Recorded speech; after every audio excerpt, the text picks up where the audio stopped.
바알. 고대 가나안 사람들이 숭배하던 남자 신이다. 풍요와 폭풍호의 신이고 본명은 하다드이다. 캐숑, 피다르, 바알스본 등으로 불린다.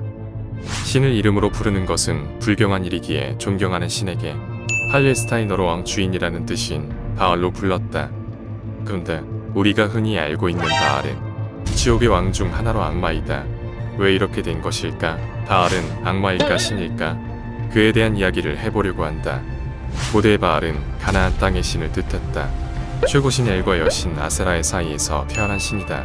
풍요와 폭풍호의 신인 바알은 구름을 타고 달리는 자루굴이었으며 메소포타미아의 신인 벨과 동격으로 사료되며 이집트 신화의 세트와도 동일시되기도 한다. 유럽의 대부분의 주신급 신들이 번개를 사용하는 이유가 바알의 영향이라고 해석하기도 한다.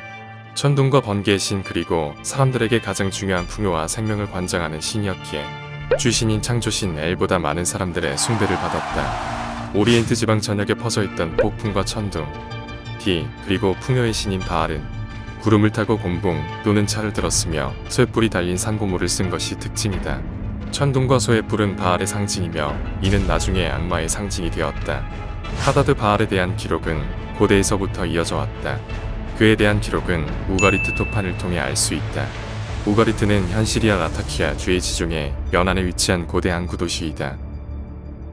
기원전 6000년경부터 사람들이 살기 시작했으며 기원전 1800년 기원전 1200년경에 번성했다.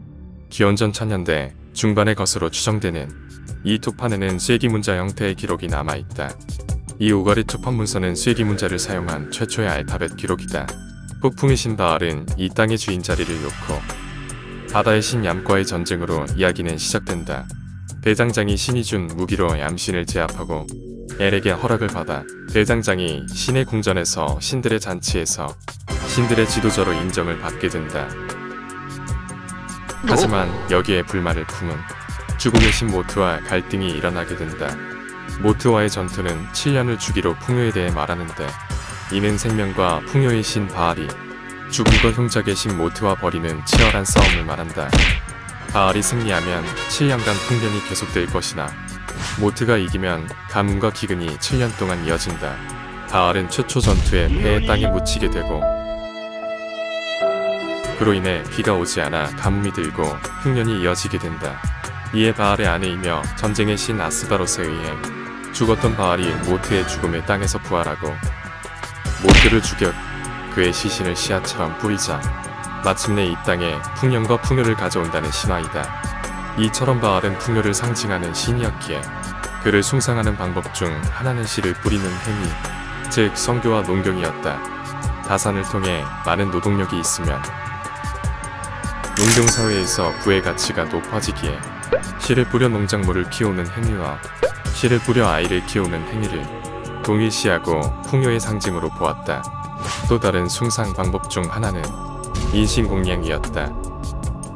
보통 인신공양이라고 하면 어린 아이를 바친다고 생각하기 쉬운데 왕이나 사제 등 고위직들이 스스로 몸을 자해하여 피와 살을 바치는 행위 또한 자주 있어왔다. 이는 자신에게 가장 소중한 생명, 적장자, 왕, 사자를 바침으로써 바알에 대한 믿음을 강하게 하고 이를 통해 바알이 받은 재물 이상의 풍요를 주기를 바라는 행위였다. 산재물을 불구덩이에서 태우는 행위가 오늘날의 불지옥으로 변모한 것이다. 이러한 숭배의식들은 이후 악마 숭배의식의 대표적인 모습으로 그려진다. 바알이라는 단어는 남성 신에게 붙는 보통 명사였다. 메소포타미아 문명의 고대 도시 국가인 수메르의 신인 아누, 엔길, 이나나 같은 신들이 바알이라는 명칭으로 불렸다. 페니키아인들의 우가리트 신화에서 수메르의 엔릴 신이 문화적으로 변화하여 하다드로 바뀌었다 볼 수 있다.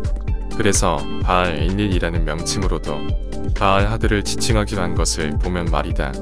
북쪽에서 바알이 레바논이나 우가리트의 주인을 뜻했던 것처럼 초기 히브리인에게 바알은 이스라엘의 주인을 뜻했다. 이스라엘에서 바알이라는 이름이 부정적인 의미를 지니게 된 것은 기원전 9세기에 이세벨이 공식적인 야훼 숭배에 반대하여 페니키아인의 바알 숭배를 이스라엘에 도입하는 과정에서의 불협화음에서 비롯되었다. 바알 신앙은 암몬족과 다른 셈족들의 신앙이다. 하지만 히브리인들의 고대 이스라엘과 유다가 망할 때까지 시불 농촌에서는 야훼 신앙과 함께 숭배했다. 이스라엘의 유대인들의 국교가 기독교가 되면서 바알 신앙과의 대립은 더 격화되었다. 바알 신도들의 선교와 난교 등의 행위와 인신공양과 같은 행위는 기독교의 선과 윤리와는 반대되는 행위였고, 이러한 행위가 종교적으로 융합되게 되면 이스라엘의 사회 유지에 있어 정체성을 흔들 수 있는 것이었기에 반대하고 탄압할 수밖에 없었다. 현대의 관점에서도 바알 숭배를 위한 난잡한 선교 행위나 인신공양은 사회적으로 문제가 되기에 충분하다. 또한 야훼와 바알 신이 동일시되는 부분이 문제였다. 그래서 이스라엘의 자치를 위해 바알 신앙은 배척당하기 시작했고, 이스라엘 민족에게 정체성 사수를 위해 바알은 믿어서는 안 되는 그 자체인 사탄 혹은 악마가 되었다. 결정적으로 선지자 엘리야가 바알 숭배자들과 갈멜산에서 대결한 후 승리에 그들을 도륙했다. 은 이야기가 널리 퍼지게 되고 점차 바알 신의 전설은 이스라엘 사회에서 잊혀지기 시작했다. 하지만 바알은 그 생명을 잃지 않았는데, 팔레스타인에서 이주한 페니키아인들이 세운 국가 카르타고에서 바알 함몬이라는 신을 모셨다. 바알 함몬은 그리스 폴리스의 크로노스와 동일시되었다. 바알 함몬은 카르타고의 주신이며 달의 여신이자 카르타고의 수호 여신인 타니트의 남편이다. 카르타고인들에게서 흔히 볼 수 있는 이름 발은 이 바알에서 유래한 것이다. 한니발은 어린 시절에 바알의 신전 앞에서 로마에 대한 복수를 맹세했다고 한다. 이후 이스라엘의 위대한 솔로몬 왕 시기에 바알은 본격적으로 악마가 되게 된다. 바알을 지칭하는 명칭 중 하나인 바알제불이라는 말은 높은 저택의 주인이나 하늘의 주인을 뜻하는 말로 솔로몬 왕과도 겹쳐 있었기 때문에 헷갈리지 않게 이를 다른 언어로 바꾸어야 했다. 바알제붓, 즉 히브리어로 파리의 왕을 뜻하는 말로 바꾸었다. 파리들은 시체의 유골에서 태어난다. 썩은 고기나 쓰레기에 달려드는 성질로 인해 파리가 꼬인 음식을 먹으면 병에 걸리는 경험이 있는 고대인들은 파리를 회피했다. 불길한 파리들을 부하로 거느리는 이가 바로 베엘제붑이다. 생명의 신이었던 바알은 지배자들에 의해 죽음의 신이 되었다. 그래서 솔로몬 왕의 72악마의 벨제붑이 등장하게 되었다.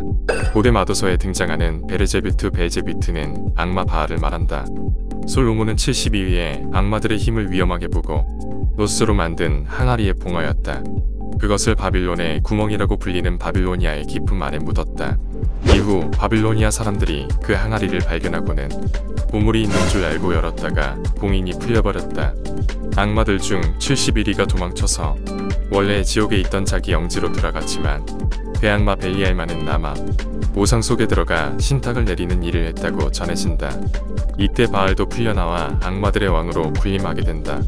악마 베엘제붑은 일반적으로 지옥에서 상당히 높은 계급에 속한 악마로 묘사된다. 동쪽의 군세를 이끄는 왕, 지옥의 최초의 군주, 지옥의 대공작 등의 호칭에서 알 수 있듯 바엘은 지옥에서도 손꼽히는 세력가이다. 대부분 사탄 루시퍼에 이어 2인자의 자리를 차지하고 있다. 본래 케루빔으로 대천사 루시퍼와 함께 천계에서 타락한 존재로 그려진다. 마태복음에서는 마귀들의 두목이라고 묘사했다. 베엘제붑은 지옥의 황제 루시퍼의 부관으로 군단을 통솔한다. 그리모어에서는 대악마이자 마신의 군주 또는 마귀의 군주로 간주되었으며 지옥에서 사탄 다음으로 죄가 깊고 강대하고 권력과 사악함을 가지고 있었으며 그 힘으로는 사탄을 능가한다고도 전승되는 마왕으로 구전되었다. 바알세불은 신탁을 내려주는 악마이며 작물을 황폐화하는 파리의 해악으로부터 인간을 구원할 수 있는 힘이 있었다. 이 악마를 화나게 하면 불을 뿜고 늑대와 같이 울부짖는다. 17세기에는 구마사제 세바스티엥 미카엘리스가 그의 저서에서 베엘제붑이 루츠펠과 레비아탄과 더불어 가장 걸출한 3명의 타락 천사 가운데 하나로 손꼽았다. 18세기에는 베엘제붑, 루시퍼, 아스타롯이 사악한 삼위일체의 악마로 보았다. 존 밀턴은 신령원에서 루치페를 빼고는 아무도 그보다 높은 지위에 있는 자가 없다 라고 표현하였다. 그가 묘사하는 베엘제붑은 왕자다운 풍모를 갖추고 있다. 한 나라를 짊어질 만큼 장중하고 사력이 품에 우국지정에 가득 넘친 모습이다. 더욱이 현자다운 풍모로 아틀라스를 방불케 하는 늠름한 어깨를 갖췄으며 왕자만이 갖는 위엄과 비장함을 떠올리게 하는 모습이다. 그가 수하의 마귀들을 앞에 두고 연설할 때는 주의가 고요해지면서 모두가 일제히 눈을 고정하고 그를 바라보았다. 즉 카리스마가 있고 지도자로서의 면모를 보이는 악마이다. 존나 카리스마 있어. 그러니까 여자들이 뻑이 가지. 악마 바알은 악마를 지휘하는 지휘관이며 검술의 달인이다. 바알과 계약한 인간에게 주어지는 능력은 모든 것을 끄도록 보는 힘과 온갖 지혜, 마술 전반에 걸친 지식, 그리고 투명해지는 능력을 준다. 산재물을 요구하기도 하기 때문에 희생에 의해 능력을 얻기도 한다. 구약 예레미야서 19장에 바알에게 제물을 바치는 장면이 나온다. 한때 가장 유명한 신이었던 이력이 있었던 것처럼 가장 많은 작품에 묘사되고 있는 악마의 대표격으로 볼 수 있다. 대부분의 작품에서 악마라는 역할에서 빠지지 않고 나오고 있다. 바엘이란 이름이 왕을 의미하는 뜻이 있어 악마 바알제북, 벨페골 등 바알, 벨이 들어가는 악마가 많다. 이는 과거의 바알이라는 신의 의미가 악마로 변한 전형적인 모습으로 볼 수 있다. 가장 유명한 작품은 디아블로 시리즈이다. 여기서 지옥의 악마 중 최고의 악마인 삼형제 중 하나로 나온다. 필멸자에게 절망을 주는 교활한 악마이지만 행동력이 강하고 파괴에 집착하는 단순 무식한 돌격대장의 이미지를 가진 악마로 나온다. 풍요의 신이자 가장 사람에게 사랑받는 신이었으나 정치적 종교적 이유로 악마로 전락한 바알. 그의 모습에서 누군가에게는 절대적인 신이지만 누군가에게는 배척해야 하는 악마라는 부분에서 신과 악마는 결국 종이 한 장 차이이며 문화로 인해 생겨난다는 점을 생각해 볼 수 있지 않을까.